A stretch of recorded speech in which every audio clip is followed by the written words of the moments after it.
Okay, hello everybody. We made it out to a beautiful spot, huh?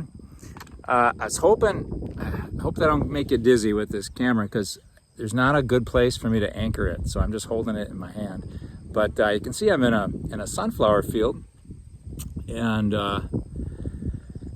it's on Double I. It's near Ferguson's and the Glass Orchard apple orchards, not too far from where St. Bede's was.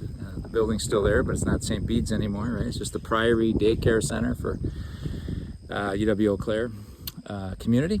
Anyway, so welcome to the Midweek Chat. I have some parish news. The big deal this week, of course, is our Summerfest, our big parish festival weekend. I want to mention a little bit about these sunflowers. So do you notice, you can't probably tell which way I'm facing, but so I am facing firmly to the east, and that's where the sunflowers are facing. And there was this song, maybe I'll close with it today, that the First Communion children always sang every First Communion. I don't know if they still do it, I forget, and it plays on that idea that the sunflower follows the sun every day. So as the sun rises in the east, it faces east, and then as it moves south, it turns to the south, and then, so right now the sun is right behind me right there, and look at those sunflowers. They're not turning to the sun. What's going on with that? So I did a little research. I Googled, do sunflowers really turn with the sun? Because it's kind of a beautiful image, that song goes like a sunflower turns every moment to the sun. So I turn to you, my God. It sounds nice, but it's not true. But I researched it a little bit for 10 seconds, and when they're young, they do. When they're young, they do turn to the sun, with the sun. And then they get old, they kind of get stuck in their ways, I guess. Then they don't. Then they just pretty much face to the east. So that was very interesting to me. I don't know if it's interesting to you, but it puts a little new meaning. Unless you become like a child, you cannot enter the kingdom of God, isn't it? Because that whole turning, letting God lead you, and being open to new experiences and fresh and innocent. And we get older, we kind of like to do things the way we do things. Maybe don't want a lot of direction from anyone, including God, because we have our ways, So like the that stays faced away from the moving sun. So I'm stuck in my ways. Oh God. Could be the lyrics for an adult song. So I might have to bend down a few times to pick up a few things. Couple of fun things. Let me get them out of the way. Okay. So you'll recognize that, right? That we got some olive oil in again from Bethlehem, from our L'Arche community. So again, hope you don't get tired of hearing this, but there's this L'Arche community in Bethlehem, the city of Jesus' birth in Israel. And when I was there on my sabbatical, I spent at least one day a week there volunteering. And it's a community with intellectually disabled people and not intellectually disabled people working together. And they make things like the sheath for this olive oil. So there's a bottle of olive oil in this, but they make the sheath. It's been brought up, and it made sense in a practical way. Like, we don't really need the sheath, people just throw the sheath away and we can just get the olive oil. People like the olive oil. But if we do that, then we don't really have any connection to the people with the disabilities who live there and who benefit from our purchases. Because they make the sheaths. They kind of get the felted wool from the Bethlehem sheep, and then they rub it in olive oil soap back and forth on I think literally like a floor mat from a car. And that compresses the wool, and they make different things out of it. So, so we have some of these. We got like 18 of these for sale. We got about 20 more coming in the mail in the next few weeks, just in time for you to make your garden tomatoes with olive oil and basil on toast and a little garlic. Yum. Okay. How about these? This isn't anything that benefits St. James directly, other than it helps us help other people. But so you see those slippers? Those slippers are made out of Bethlehem sheep wool. And, they'd be really warm. They're kind of fun, right? So we're gonna order a bunch of stuff from them and sell them as like Christmas gift. They make a lot of Christmas crafts because that's their shtick in Bethlehem, right? And but they're gonna make these. They make these slippers too, but we're not just gonna order a ton of slippers and sell them because they have to fit. So if you think you'd like a pair, already three of our staff are gonna order a pair, and I haven't asked everybody about it. We just need to know your size in European. So like I'm a 44. Actually, sometimes I'm a 43, so it's a little nip and tuck. So I'll go with the larger. I think I'll order a pair of 44s. But if that's interesting to you, they're $40.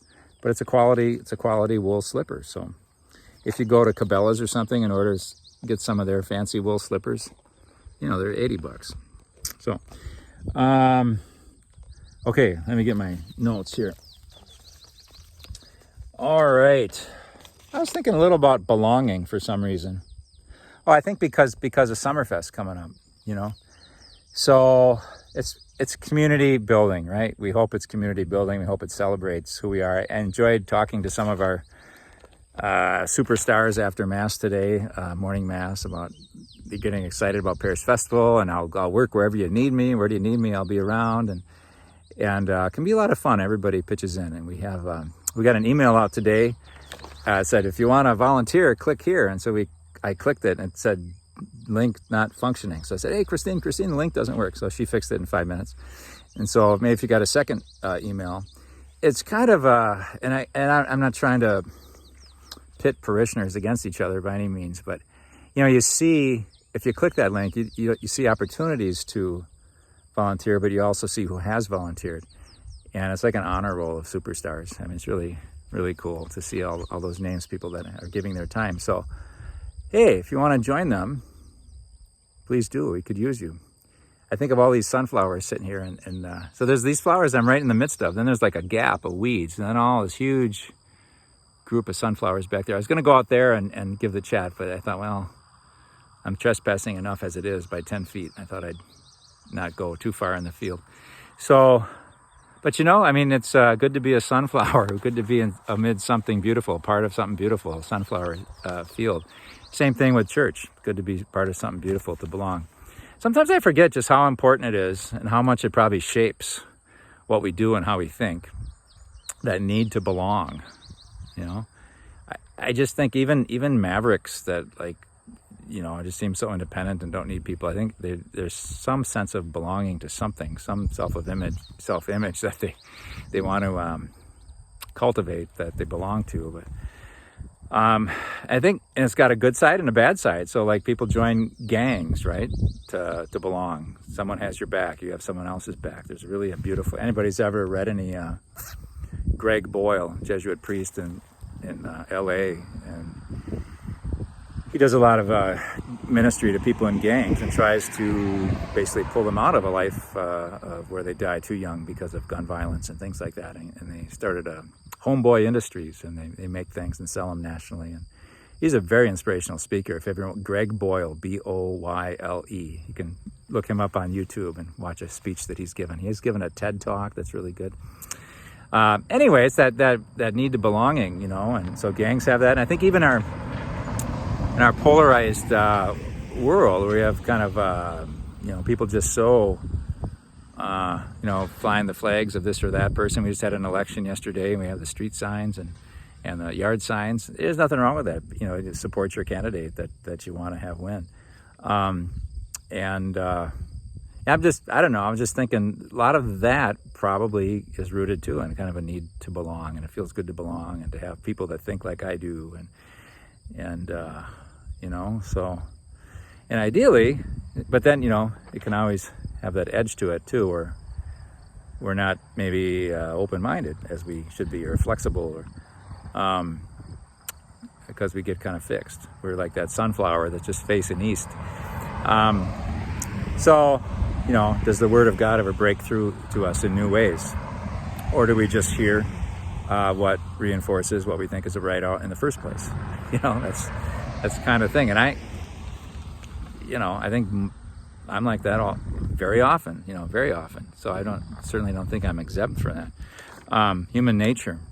But church, hopefully, is a place where you can belong, that's healthy, where you're part of something good, like a sunflower in a field like this, where you have something that inspires you, where you can be part of something that's good and beautiful and true, and that by your presence you can inspire others to be part of something that's good and beautiful and true. That's, when churches are really at their very best, I think. Yeah, it's something else on that.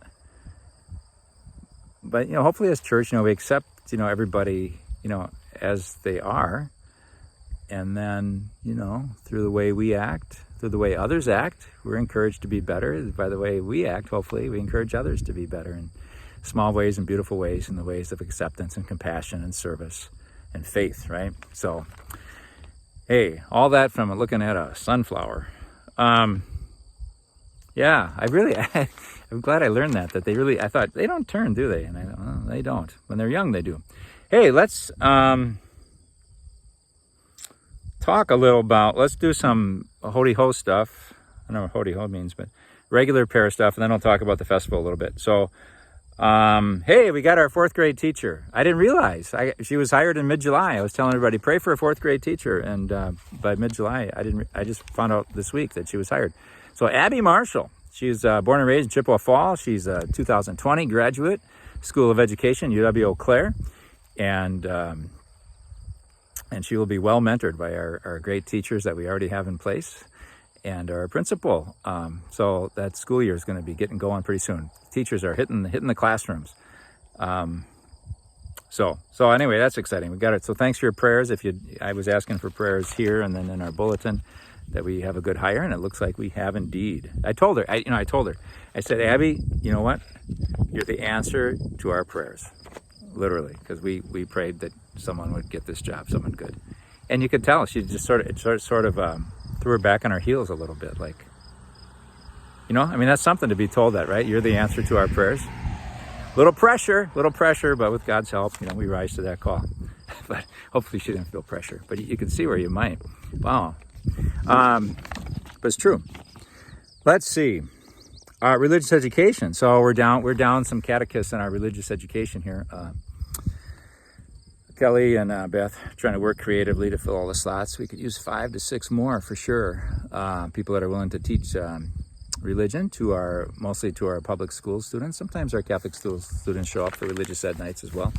But on Wednesday evenings, I think we're okay for the high school students. I'm not sure, maybe not, but can always use more support in religious ed for sure.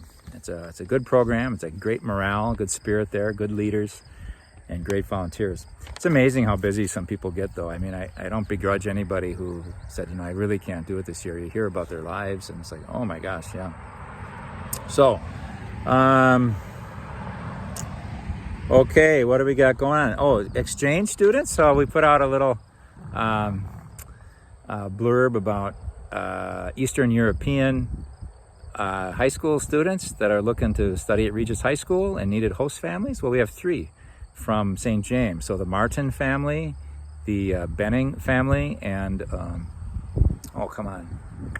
first one was the Jakewish family. So they are, and I talked to Dawn this morning, and she said, tomorrow I'm going to meet Olivia. She's coming from Slovakia, and she'll be here in Eau Claire, and so she's pretty excited about that. I'm not sure if all of them are coming tomorrow, or if it's just Olivia from Slovakia. I think one's coming from Lithuania, and one's coming from, I think, the Ukraine. Or I don't think we say it about Ukraine anymore. It's Ukraine, coming from Ukraine. Got an itch here. Oh, I got stung by a bee last week. Ridiculous. It's not why I'm wearing this cool sleeve. That's just for biking to keep the sun off. But I got hit right in the forearm there, and I would say the worst, it got just kept swelling and itching. That was on a Thursday afternoon. The worst was probably Sunday. So 1, 2, 3 days later. It's better now.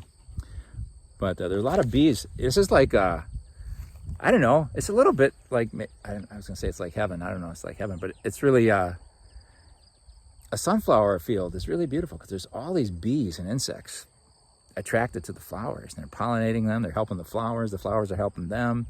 And honeybees. We need honeybees. And Gosh, I was over at someone's house the other day and they had milkweed planted, and I said, thank you for having milkweed. I just read an article how much milkweed we need because monarch butterflies are becoming really scarce, especially west of the Rockies, but even here, scary. Anyway, so